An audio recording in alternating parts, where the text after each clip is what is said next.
whaapa ki he iai o ngāhi iai. Hono whakaofa, hono nao, o kune kei hanga whama opo mo puke ai universi talo meitu ai.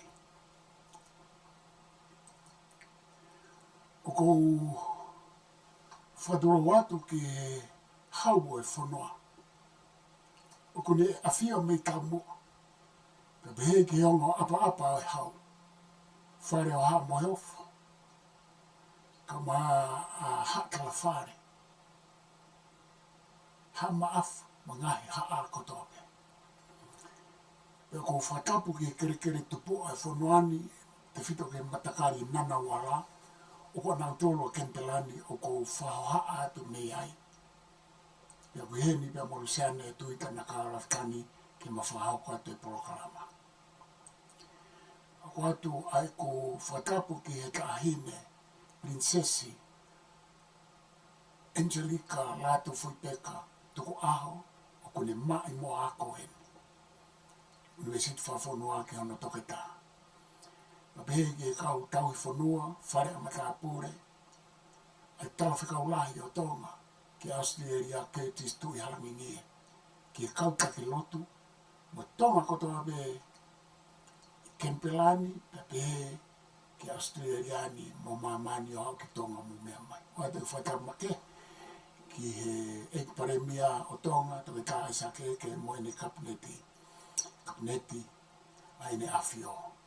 Pea ki kau take Fonua, au sia mātua mo e tau whanau. Mo e kau tau whanau, mo e tau whanau. Ka kou kore ke whafoki mai, ke mahoko atu, pea kou whioanka Luseane ke me kamatatu, malo. Malo o pita Siua. E whanga te whakatapu ko o sia o whake atu nei lokini. Kai ata ke whakahauka te Polokalama ai lo au University, ko lo au mo Mamani. E whai atu en pongpongina tala noa ki Mamani. Ai ako raptano whoke, e tāno ki Tonga, ka watonga i Mamani. Ai e wha tāno ki Tonga mo e whakalele pule anga fo o koe ni ukhoko atu.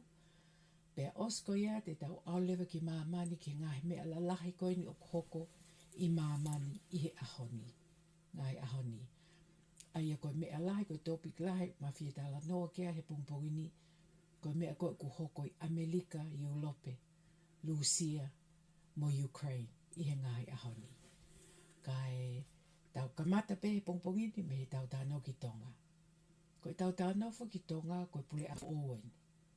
Pako whema o ke whai maha tāno a Siua ke he ngahi mea o kune whakatoka ngai i he pule anga fo o koe ni i he anga e nau whakalele ngā aue mai. O a mai ki e haoni. Malo. Malo apiru Luseane, pea koe Puranga koe ni ko whia lawe ha mea e Tolu, pea malawa pe ke wha. Ai mea ko whatoka ngai i he nau hu mai koe ni.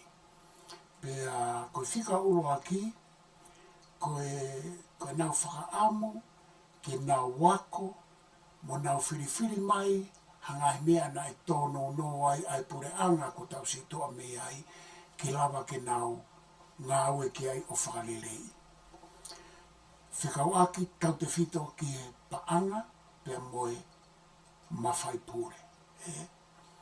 Sai, ko mea hono wā, koe nau whenga ke whakawhehoka taki ai, tala noa ki he paanga i hono wahe Luseane, pea mga he tono nona e whikau aku mo paanga, pea moe Mafaipule.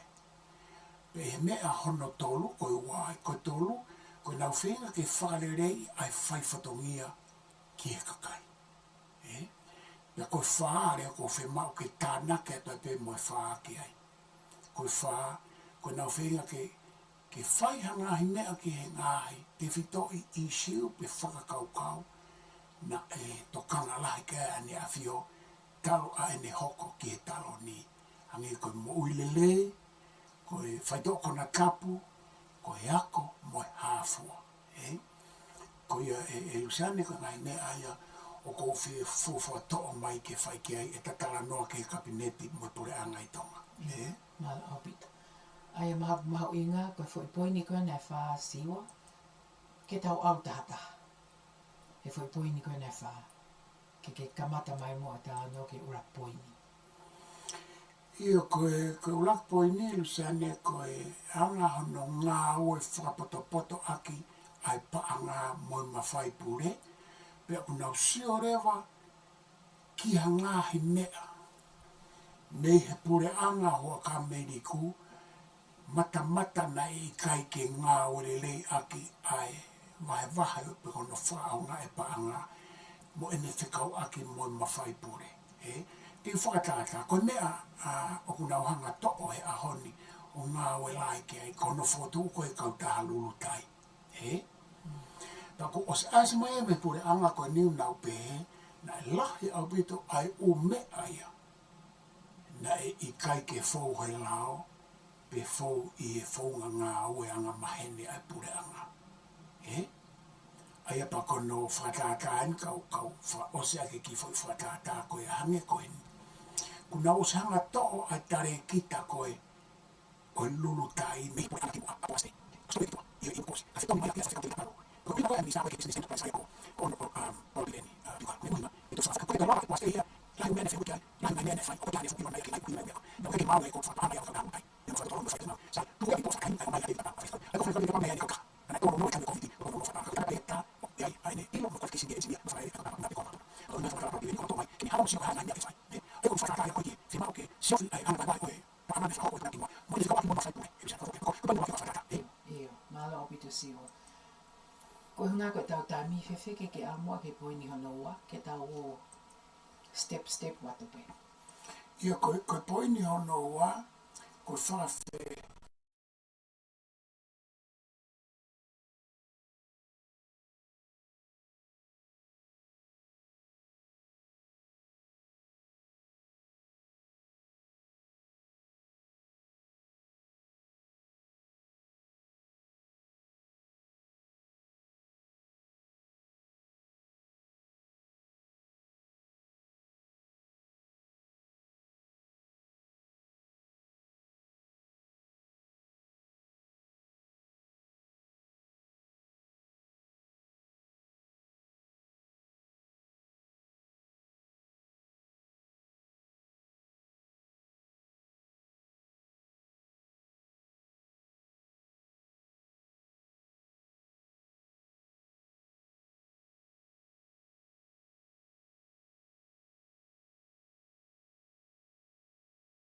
hoko taki oi wahe oi paanga pia moia.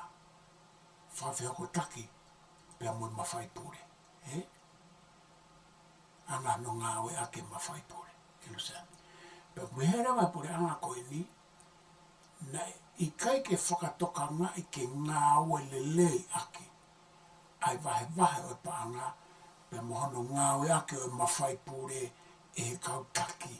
Ka pehe ko Kapineti mo kautaki ngai pure anga.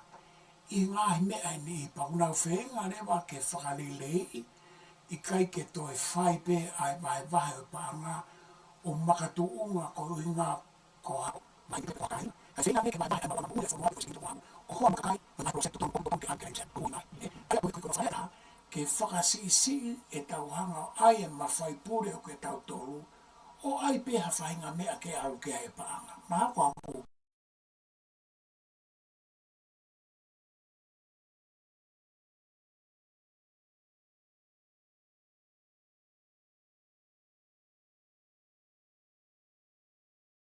Ko kua ngai o whakarea Luseane mahalo ke toi mahino ange mea koe ni. Ka whawhoke atu. Malo o pito siwa. Te tau o whakapoini pe, hokat mo ke poini ko hono Tolu.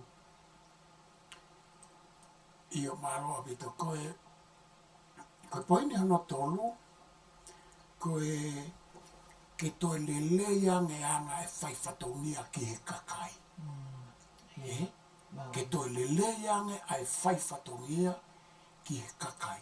Pea ko lahi mehe ula ki ui kepe, ai li liu ai o mea lahi ia. Hange koe ni, koe lere pea ngā ua pura ngā me pongpongi I kai ke toi I aha lunch me ko kai ho ata ka ngai fa pura ngā.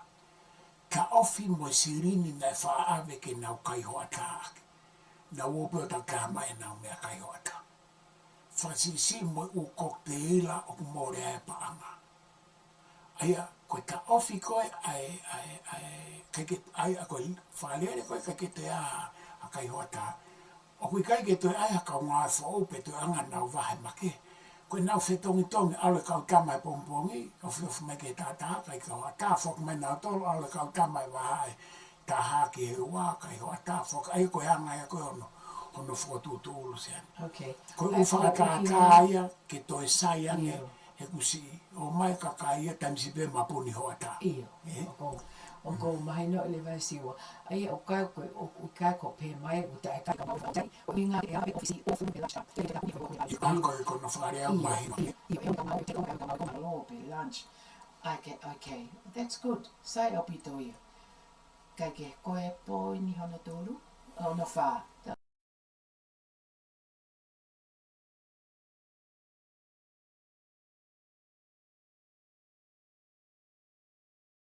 Ia koe poinene no wha. Koe wha Luseane, koe nau whakaamu ke ave ai paanga moe u ngā ue makehe ke umea nei whakaamu ke ai ne awhio talo e ne hoko ke ala a hopo ke taloni. Aia koe hange koe whakataka ke whai tōkona tapu. O nau whakairia whakai paanga, o nau tue whai e whotūtū whoou ki hono whinga ke tokonia mo whai tō ai whai tōkona tapu. Pea mo mea ke mo uilelei, no tonga tō whoke moftengi whiwa. Ka koe ume ai a kunau whinga, koe hae ngai mea, nei te gai ke whakahoko nei tokanga lai ki ai, a ene a whioko I ngā koe mo ui a hono kakai. O kunau ngā ue lahi kei e pure anga koe ni. Pea, lahi ngāhi, tālanga I Luseane pehe koe, pure anga I koe ni koe, pure anga I kaupatoa, tō lahi e kaupatoa moe ha. Ko tō kanga auia, koe ke tō kanga auia I he tuu he kai mini e wakai ki Tonga, pe koe kaupatoa o pure anga, pe koe kautae patoa, ko tō kanga auia ki he hola mo whōtunga anga e nau tiliva mai e nau ngā ue, ta tau pe o patoa pe ikai koe koha I Siua o mau inga ka te au e pure angkoni.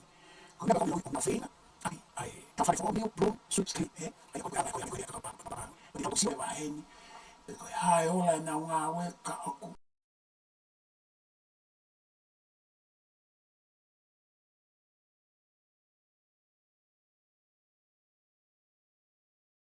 Asi mai o kunau whinga.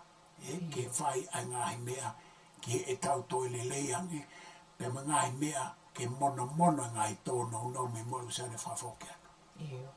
I'm so excited about this new broom. Malo he koe hange koe lau e KAPAPALANGI, koe tānoa mo onia, koe whutau whare who e maangi e nau tawhi. Aia koe whakawhoi koe ni na e whakahoko ate e palofesa e so Siua, o mau inga au pitoi ki a hao he kou fie au pitoi koe ngai poini koe ni koe ngai mea ki o tau kakai. Koe ngao e pule ana koe ni ki hono kakai. Koe whai e mea na e wholofola kia e ni awhio. Koe u mea maho inga au pitoi he kotau ki Fonua o kia e ngahi palapalema uton ke whakalelei. Aia ka pau e lelea te pule anga koe ni mo mea koe ni utanoa e mai e so Siua. Ta koe mea whaka fie au pitoi pa tau whakawhitai ki ai. Kai ke he mahalo te tau, o te iaha mea e Siua ke add in ke tāno koe ki Tonga, ka tau move out ki Ulope. Koe mea pēko o whemau ke vahe atu Luseane. Ai mea ku au ki ai nau ngā ue I he nau kamata mai pe koe me he mahina ku osi ki he mahina koe ni. Pea kui ai e tau whakaamu, mo e tau tala monu, ke hoko atu, ai ngā ue mo e nau whenga, koe koe mea whaingo fua Luseane, koe tau pē kaha koe whiri ene o kuhanga mai. Pea o kou sio au ki he mea ko o nau whai o ku lea e ngā ue. He? Koe kaipe lea he tau lea whakatonga. Kaipe lea. Lea be ngā ue. Koe mea o kou tokanga ki ai. He? O koe ke tokanga au pe koe hae nau pui pui tua pe koe hae nau tōno no mo nau malo hinga. O kou tokanga au o ku lea be ngā ue Luseane. Kaipe lea. Pea kou whakaamu mai tala mono ki e Kapineti mai pure anga koe na toke tā aisa keke. Ke ofa pe o ku hoko le lei atu ai ngā ue koe ni neongo ko nau tau pe tā. Whawho ke atu Luseane ma. O ko oa te tala monu moi ofa ke pure anga fo o koe ni. Ke hoko le lea tu pe ngā ue. Koe koe mea whaingo fua mea koe koe whakalele pule anga. Koe mau nofo koe ni ia pule anga o Australia.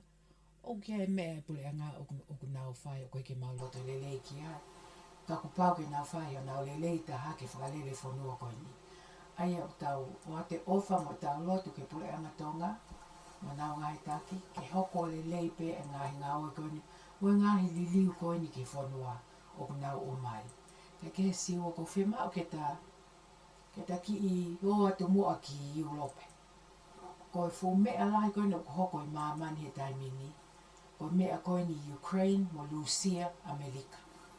Na e whai e tala noa ar hake e take o Ukraine ke Amerika ke Oval Office. O tala noa mo Palestine Trump. Pene kai ke lelele. Ne kai ke whakahoko ai sign it ai mea na FEINGA. Ai deal na FEINGA e Zelensky ke sign mo Palestine Trump. Ka koe mea pia hoko e ngahi ale a Mamani. O FEINGA o lewa ko FEINGA o ke iaha comment a Siua ke ne Siua ke fui whakataha koe ni na e hoko he ne kai ki au lele. Na e ose ange ko kai ki ose whakataha. Na e pehe na e whikau e Trump ke ta ofi te whakataha ta min. Pea whoki a Zelensky. Ka na e whoki a tio whoki pilitani. Ka koe haho o makai e Siua ke mea koe na e hoko e Oval Office. E a koe ni ki mui. Sane koe fo i tuko aki te whito o kuua. Koe mea koe nei hoko pe na e toki hoko pe i e momenit ko ia. Na koe tuko aki rewa e ka hao pe e ani na e os whokotu tō pe e Trump pe a mo DJ Vanes ke na hanga o mau i. Koe mai na hanga nawa ino ki mua na whatanga se na mua haka a se ia ka nani ka whakaya ka e to ia no tia se nesi no ka ni mo penia o pitania o ke extrema ai ko ia ka mata ke ne fo ke ai na tala na fati ko ia ka be na ka le ka mai na ke ia no ka me ia fa ma ko ia ko fina ka se fa ko na hoko e Oval Room ai White House o ko te eki ke hoko ha me a pe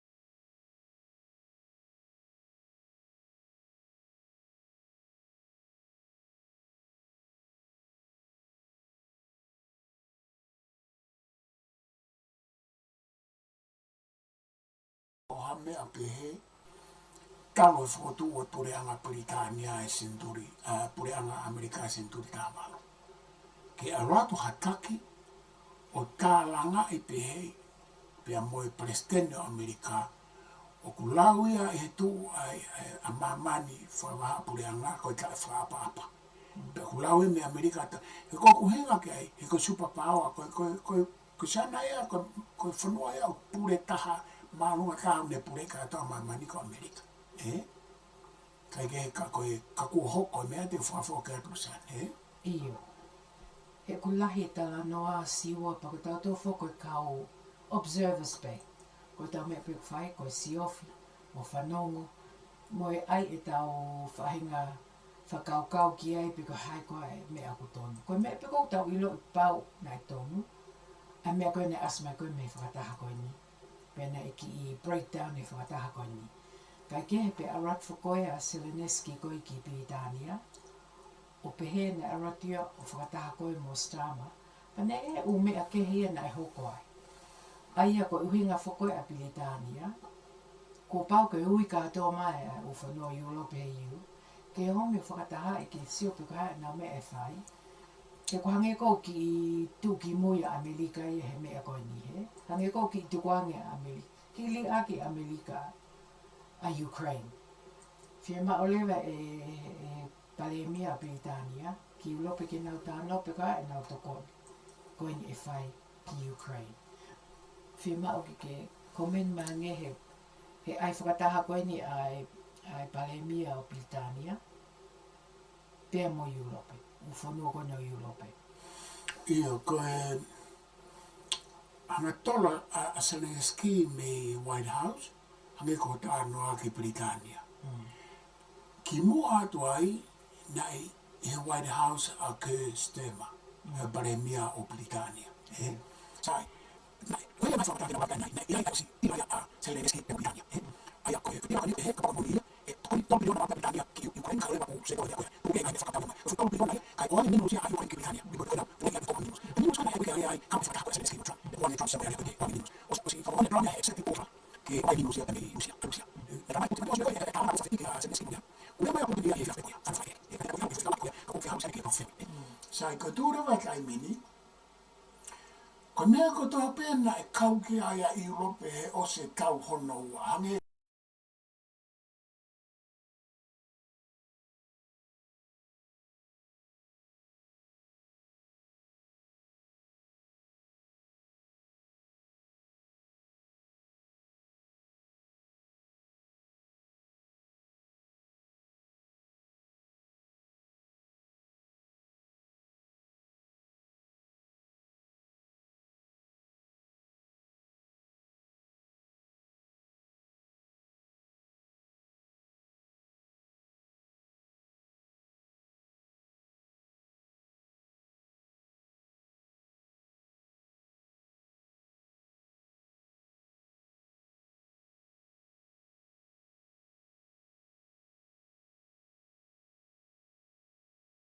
koe NATO, ko North Atlantic Treaty Organization, koe kautafa kau na fotu e Amerika.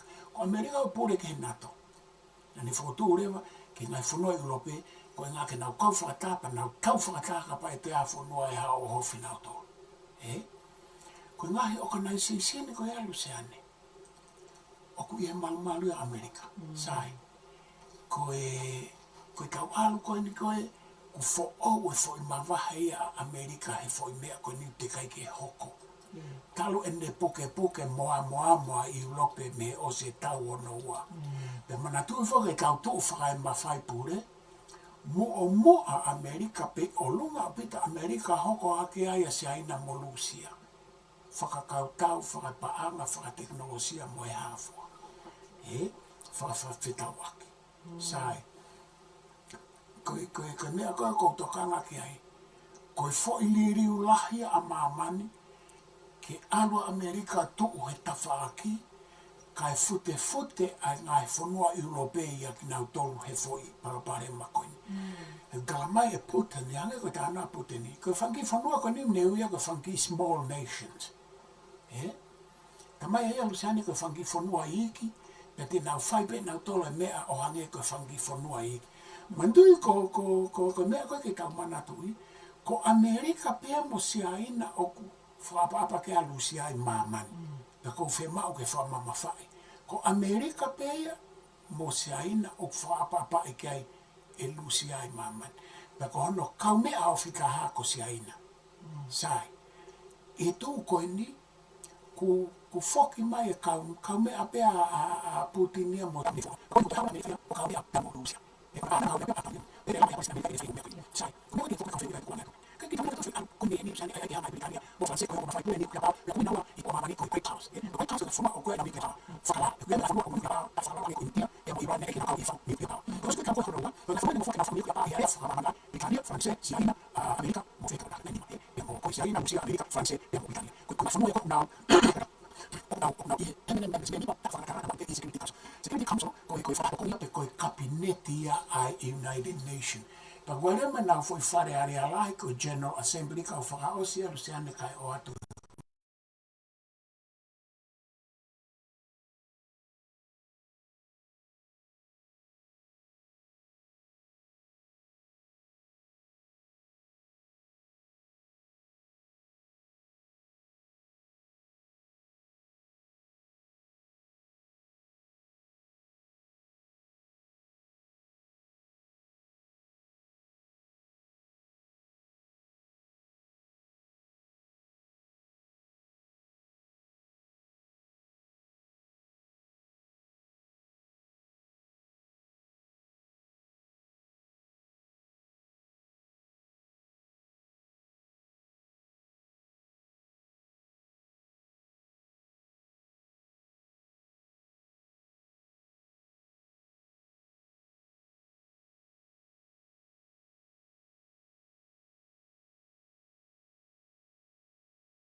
Mahuinga.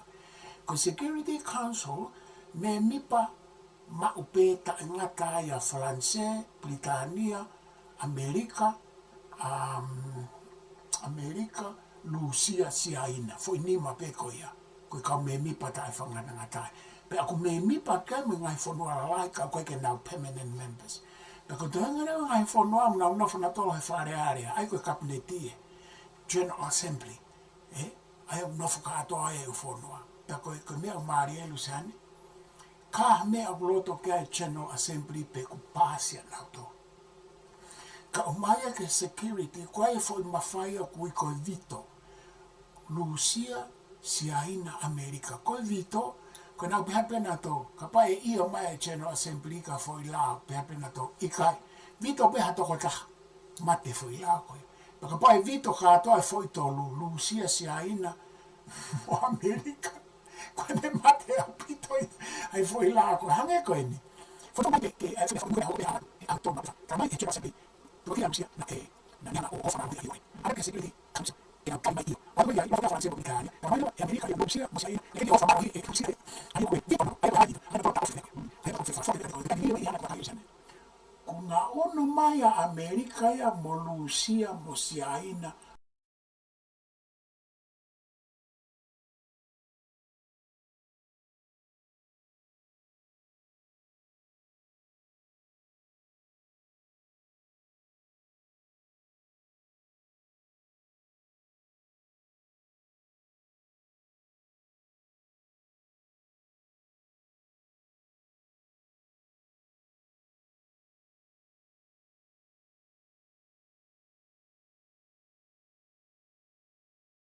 Hange te nau tōru ia i olunga he fo i pilamita. He?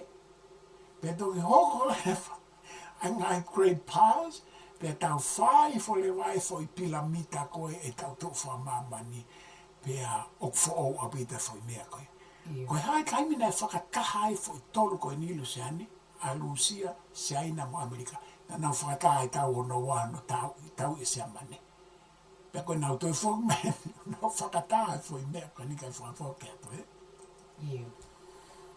Koe mea ko fie RK Siua koe fo i summit koe ni a iu lopi mo Ukraine a tuk whaini. Ane awhi. Koe fo i summit koe ni na womi mo i whanga fo i poini ke nau whai. Aia koe whanga fo i poini koe keep Ukraine military aid flowing. Ke continue pe nau TOKONI a Ukraine whakatau, whakamea tau ke hoko atu pe.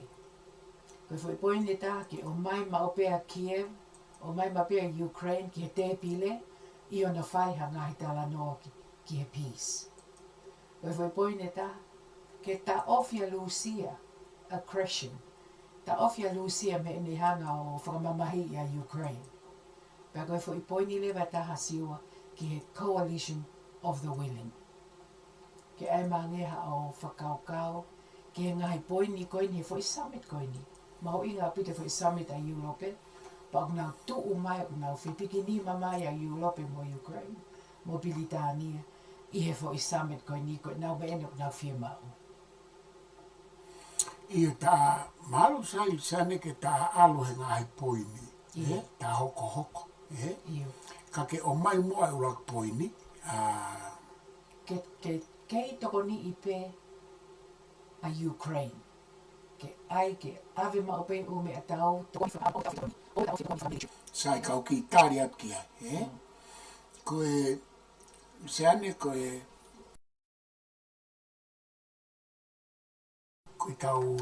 tau kei. O kai ke a Fonua ia mo atau ia KATAKI. Atau ia Mamani Luseane. E lere o taingata. Kai ke a Fonua ia ko tau ilo i Mamani na ne whakanau tau ha Fonua o IKAI petoi osi. Pea o kui kai ke a tau ia Mamani o kui IKAI petoi osi. Mahalo koe tau pene tau sio ki ai kui kai ke toi osi. Ka ko aluha ke aluhifo. Koe tau koe na Israeli mo Palestine ni mo Lebanoni. Aia kau te kai ke lere ia taingata. Ka aku lere loloa.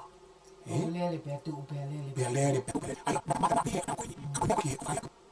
E mana te whai. E whai ki Israeli. E Amerika. Tau ene me whanafu. Tau me whanafu. Ono whapanga Amerika Israeli. Ke whau se koe na laisa na tau me hafo. E lana e whanua o whiu te ko kakori irote. E lana e whanua e whai e whanua o Amerika. Ono whapanga Israeli. Tau me tahi whai mawhana. Tusi oni pehana e whanua. Ka koe na karamai. Koe whai e pangea. Pitania mo e koe. Oni tobi ona e tau tobe. E lana e na kau kia. O whai e Amerika whanua. Ka Israeli. Ka koe whai exchange.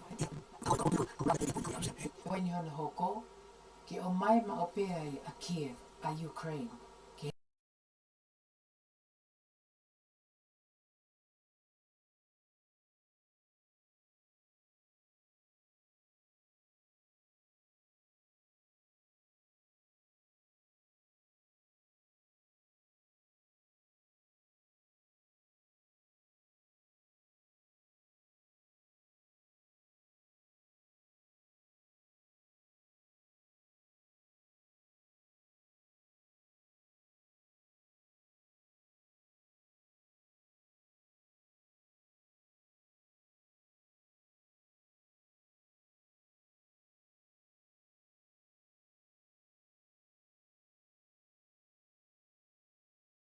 Te pile I he whai e alea koe ni ke peace.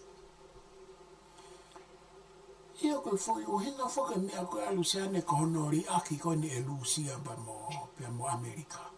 E Luseane. Koe o hinga ia o si whai ai e foi whakakau e foi condition koe ia. He ku si whaka awha. Hange koe hapulu na e tā I hange koe whakatapu. A hono si li aki pe he a Ukraine pia mo Zelensky ki tua e Amerika. Pia mo Lucia. Aia pa ku whenga rewa. Matui koe tau mea tatoi koe ni hange koe ha pepe o ku tangi. Pe ko hake I reka. Pea ku whenga no whakatoko ua lalahi ke nau whakanaa. Ka peka no whakatoko ua lalahi. Koe ana pe mausi. Mausi pana koe ana. Koe na koe ana koe whakataka ia lahi whaki. O tamani a Ukraine. Koe tamani a Ukraine. Koe na toko ni mea na whasi. Koe hange o matuka koe I Luseane. Ka koe kai ke nau I ukulupu takau. Ko Ukraine o kai ke economic European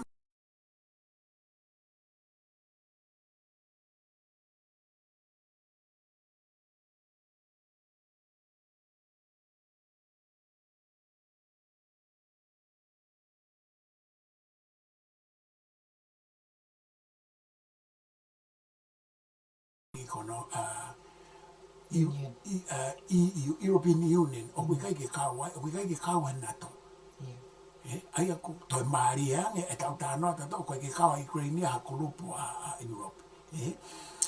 Kai ke ka koe anga ia e tu koe utari koe ke whehui koe ia koe ki tau Europe koe hae loa no si o mai a Ukraine ke te pile. Ka te nau whai e koe nau whinga ke whakanaa ai ki ileka koe ni. O kulo tonga tangi holo. Ne mamai. Tau singa ufa ki Ukraine ka koe anga ia. Ai whepaki a whangafu ne ufi mo e hakula. Whafoke atu, Koe talana o whake tā Siua. Ko Ukraine. Koe tama pe koe pe e whupea a Lucia. Pe ko Siua e ka poto ni ihia. Koe anga pe ni e whupea mo ne ka. Mo ne tama, Pe ko ita pe koe whupea a whupa. Pe whuteke pe tā I ke tuko di longa a. Ai o whakaori au pito e Siua heko. Ukraine was a part of Russia anyway. Pe ko tāna koe a Putini. O hanga o ita Putini ai ke tā ngutu mai ki. Ahono ki kolonia koe ni ko Ukraine. Pak whakamatalilia ka Putin, koe mea kou tau si atu, o kia he arrogancia a Putin. Yeah, and the arrogance on that, how dare this little power and this little man, o ka o lea mai kia ke tuka whakalongolongo pe ia. Para tuka te ato mai ne mea whiema, whakato e ne o mea whiema o i Ukraine, ka tango fua ne le pe Ukraine, tau sio ku mata ke heke, ai mea koni. Kai ke, koe whaipene ne ta whakoine me summit, ta ofia Lucia, and the aggression ko ki Ukraine. Hange koe a big ask, ai mea koni. Ia ko toi nea ai ke nau ta ofi fe. Mandoi whaka Luseane o ku peheni. He anga tu international law of law of war. O ku ngofua ke ave. Kau ni ko pahu au ka sotia ko na kau o ka e ha mai Rusia ko ko Francis ko ko ka Francis sotia na kau te ka ko mo ni na bu kai e ha mai Rusia na Francis so ha ni ka e ko ka ka ni na te ku pa e ke pe na ka tu ya ka sotia ko ka sotia pe ha Rusia na ko e ke mai ka ko ka ka ka mo ko e hu ko ta ko na ka ma ba ko a be ma mo ni ma ko na ma ni ana ko ko sa ko ni na ko Italia so ma be boots on the ground mo me atau ai ko ni uhinga boots on the ground ko ka sotia.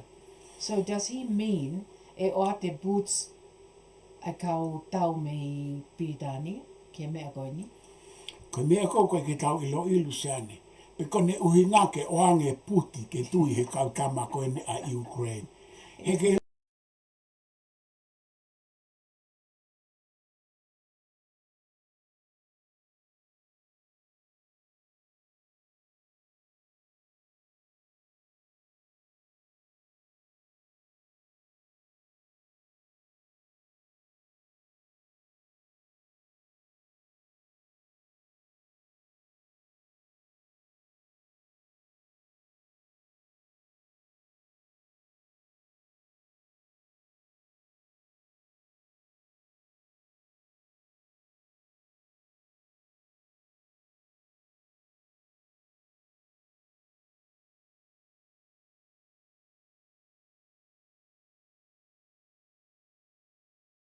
koe boots in the ground. Mandoi fuki Luseane whai area Melino. Koe area Melino e put the boots on the ground. Ka koe area Ka koe atu pe puti ke tui he kau Ukrainian. I ko tui maha koe ake ave hangi koe tā no koe Trump na ave koe Obama koe ave honau sipi na momoko. Ka toko atu e ia fu Chevaline fu kao ki Ukraine. Hini tāngi koe ki a Ina i te lahi a Trump.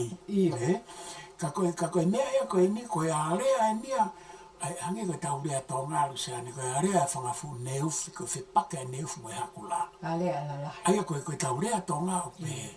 Ka paurewa whipake neufi mo hakula. Whamame e whakikai e rau na pia. Ka tuku i kuia e kuia e ka tau whipako e mai a kapa ni na antala pia. Ka tau whipako e kaunua. Ka pake e hua e rea e sa pake whipako. Esa question te siwa ke ka koke. O kui te mani ke aia koe ni. E kua whipako e ana ko Frederick Meswin wau. E ka mini kofe e tu anga o sia mani he fo i a lea koe ni. Ia Luseane ko se mane ia pau ki na pakana ia very careful course. Ko una fa ko una pena fa ko apa ko pe fa ka no wa. Pau ke tokana se mane na ho ke algo fa la ni ka. Ina fa ko mai a me ai plan fa. Pe na tala no ke ai a level, ai foreign minister a Luseane.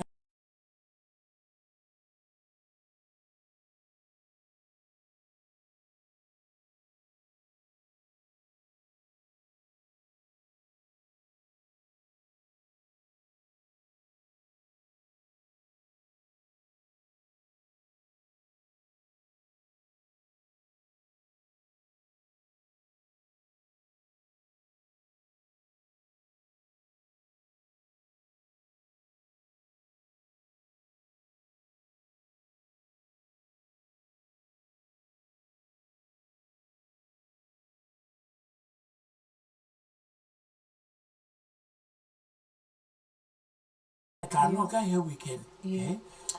Na ne pe ko me panga ka mine ko sia mane o ku mavai ua ai east hahake me he west me he fo talo mate ko east na ma we Lucia pa ko west na ma America o ku whakalaka pale rea nge mea ai hihi fōa ko ia nei hanga Amerika langa.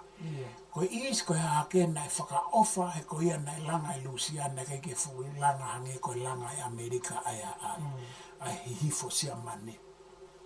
Sau pa koko uhi ngā ia Luseane, pauru ke tokanga au pito sia mane, uteke ke tu mai putia sia mane ki mua.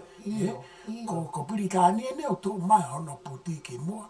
Mandui ko mofalani se ko ngo great powers, ko ngo ko hane una tu mai ki mua. That's right. Ko ngo Mafaipule la hoko hake ia ki lu. Ke whatonga e ka noa ko ni, o ku tau tala noa whaka Mafaipule. Yes. He ku pila mika a Mamani, koe ke hamea koe te kalaki po mai, pila mika kopa lusia mo siaina, hoko kei a mitani a pia mo Fransi. Koe ke kuro ko hiyo koe pausa me sini kano. Koe ke hamea mo wiki. Mena ko ke ai I Mamani, ko fe ia ko a si a mane. They have to step up o tawa mai buka hawa na me fai.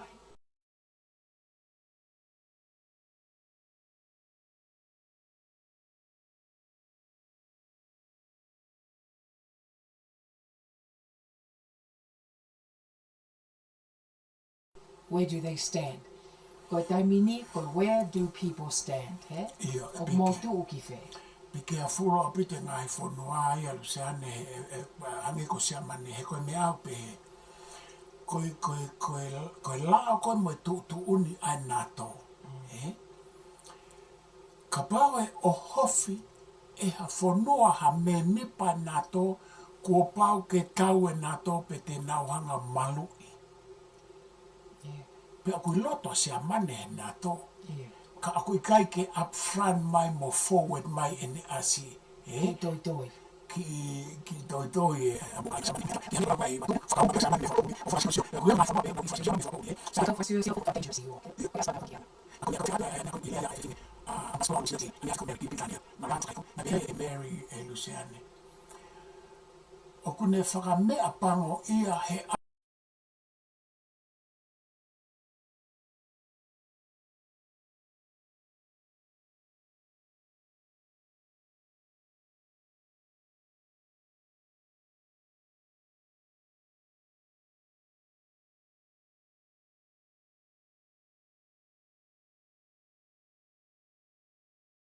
alu a Europe o mui ia Zelensky mo Ukraine he ku lahi e uparo pare ma o ke nau ilo ke ai he mea koini. Pane wha osia ka me pe to tonu ke tau tokanga ki courses pe ko mea nane whakatupu e tau ai ngahi uhinga pa koe uhinga e oa nane hanga o vai mai kone pe koe uhinga uloa ki pa mahu inga e Luseane ena pe he Mary ko os koe tau hono wa pa whakatu e NATO e Amerika. Nei whairewa e nau whelo toi mo Lucia pe koe USSR e a koe ako Russian Federation pe whaka. Na nau whelo toi hei kai ke aluange NATO ki he kau a Fonua pe koe borders o Lucia. Kau e he are a pau koe no whakatu e NATO. Sai.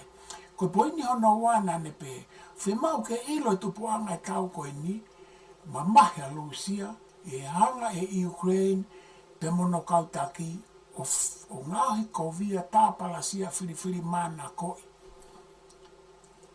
Ai kau Lucia, pe koe kakai Lucia o ku nofo Ukraine. A o ta ofi e nau lotu, o nau ngahi whare lotu moe ha. Ai koe kala noa i Amerika. Ko whea o mea koe a Luseane ke tau sio, lahi au pito. Lahi au pito ai ngahi mea ka koe mea koe ko tokanga au ki ai, ko e ku sio ki he alu ke whai kaha mo wā ofi ange, ai fo i Superpower e Tolu. Amerika, Lucia, TEMAU, sai. Ana ko hana whakahoa whea kona whakau koe ko pe ange ma kuna whakahoa rai tono koe, ona koe whakahoa whea koe ai panika. Ana whakahoa ki lebe extra e tuta, extra i masmo, whare masmo Trump, na whakahoa ona ko mai whakahoa ke whakahoa koe whea kato, ka usiwa e kapa, ko ane afi. Na uraki lea mai a Putin,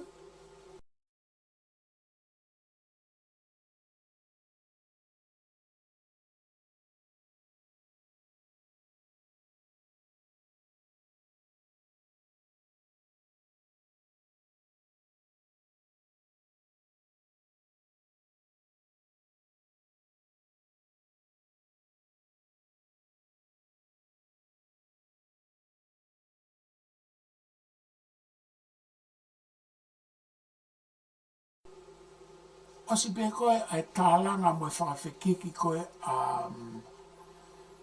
Trump e mo Zelensky i e Oval Room, White House, mo vans.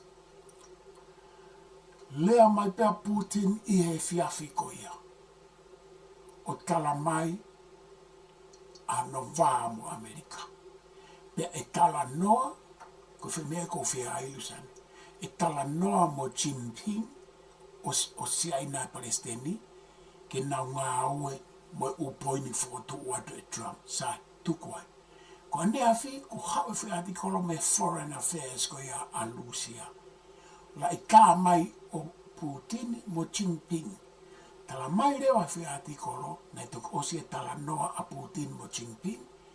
Pea kuna whelo toi pea loto re rea Jinping ki e foi mea tala noa kia.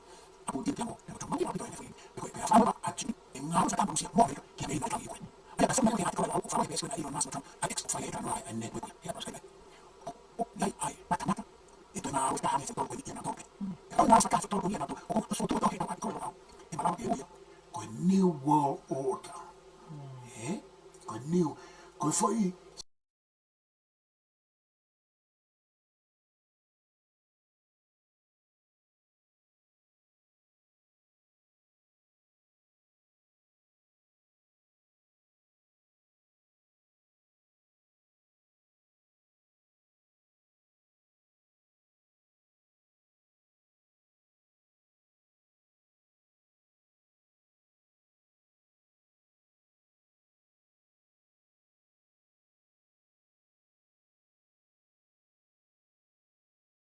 Sao Paulo fo o ia ki tu a Mamani e Luseane. Haupita.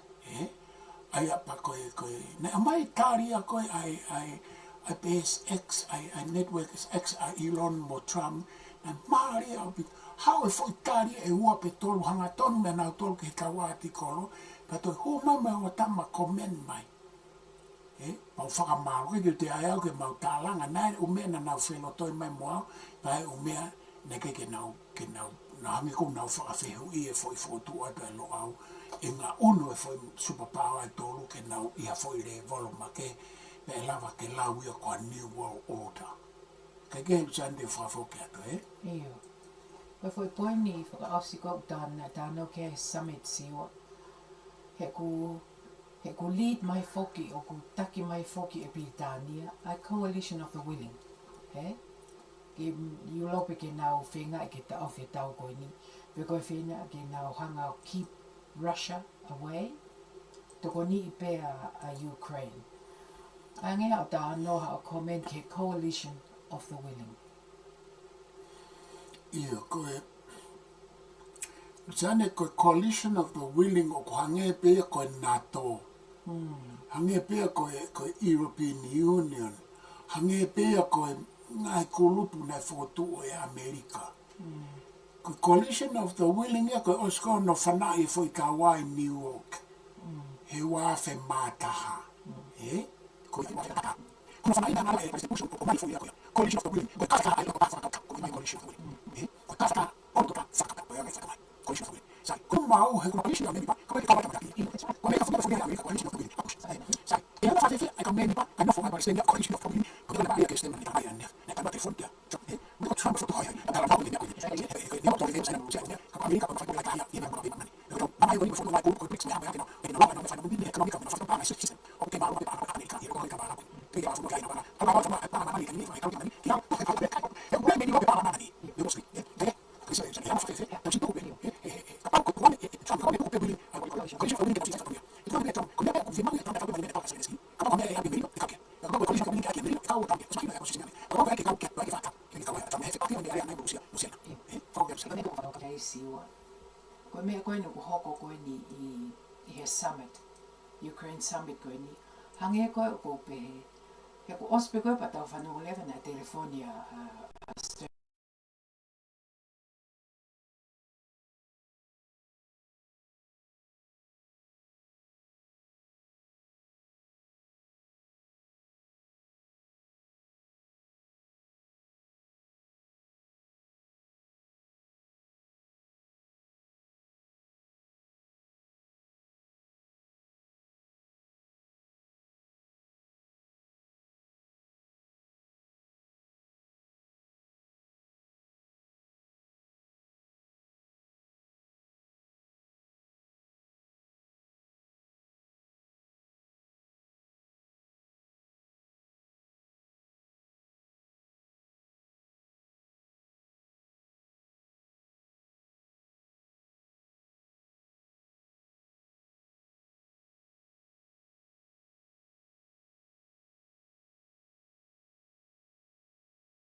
me kia President Trump.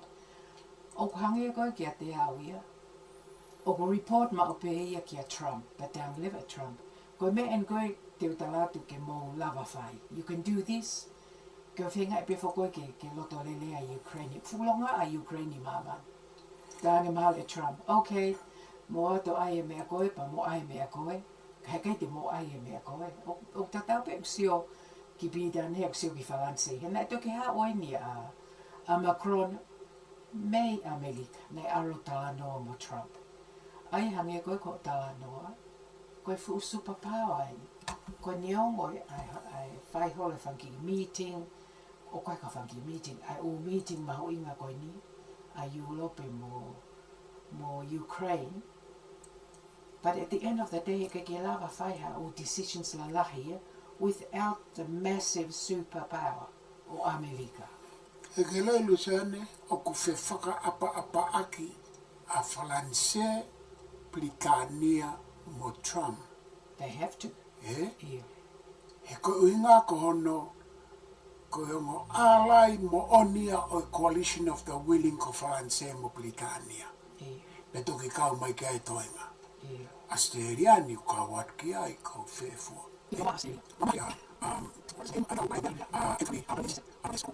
Basically, I am asking Trump, I get telling him, we are abo.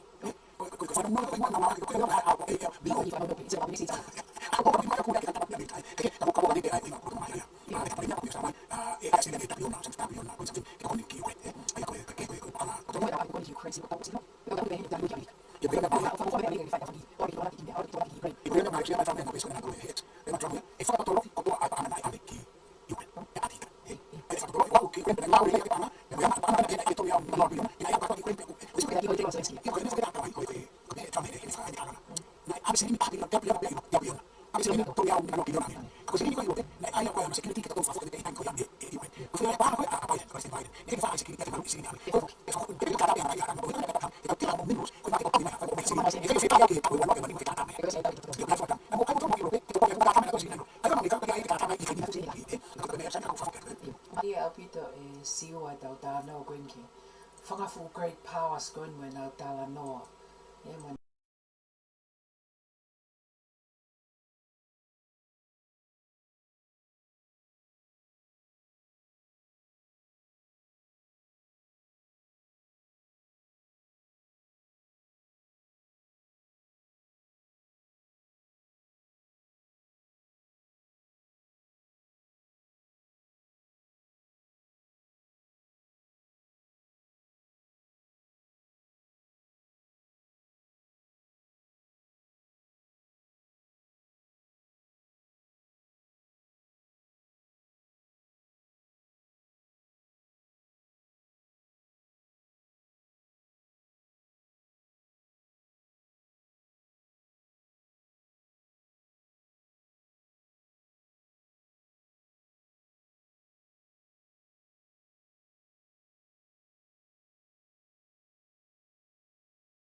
Nau whipo tāla noa aki whemea aki.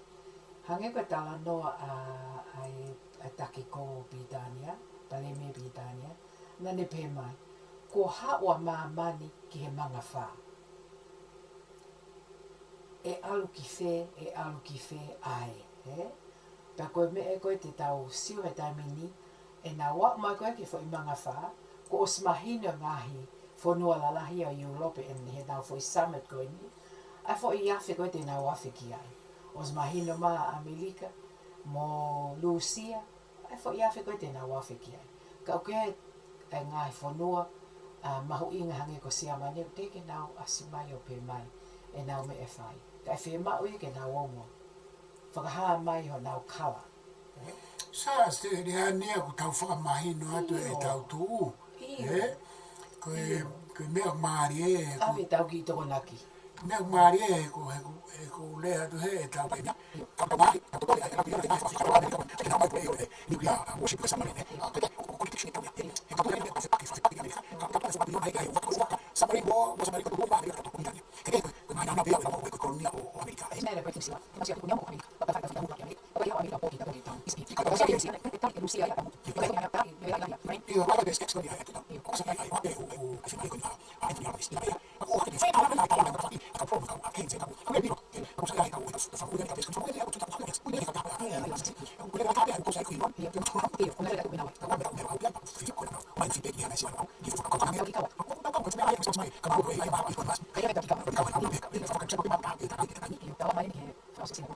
Koe mea maho inga ni o koko I Mamani he taimini. Ka tau sio pe ke ngā o e whangafu great power.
At the end of the day, ko nau tori te nau tatake mea koe ni. Ne o ngoi longoa ato a kānata mo whalanse mo whē.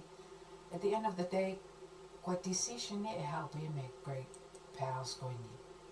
Pa elele Europea, Ukraine, he ko ako arato tangi at ki Europea, ko nau whakana. Pa usai apito ke nau whakana a Ukraine. Ka koe tau sio, te tau tali pepe ko hai mea e whupea mo I kale e whai mai. Ko hai ana o decisions e whai mai ke mea koe no koko. O ko lele pe ngāhi whakataha lahi. Mo ngāhi tala no lahi e kau leaders koe ne whangafu upure anga la lahi koe no Mamani. Ka aku important o maho inga au pito ke tau sio, pe tau whenga ke tau mahi no I mea koe no koko e Mamani. E koe mea koe no koko, mea koe na whai ke tālo. O ha o kato I whekta no I kato in the world. E koe tālo ne ka whanama. Kake, maho pito mo ea me ke tō kāpuni.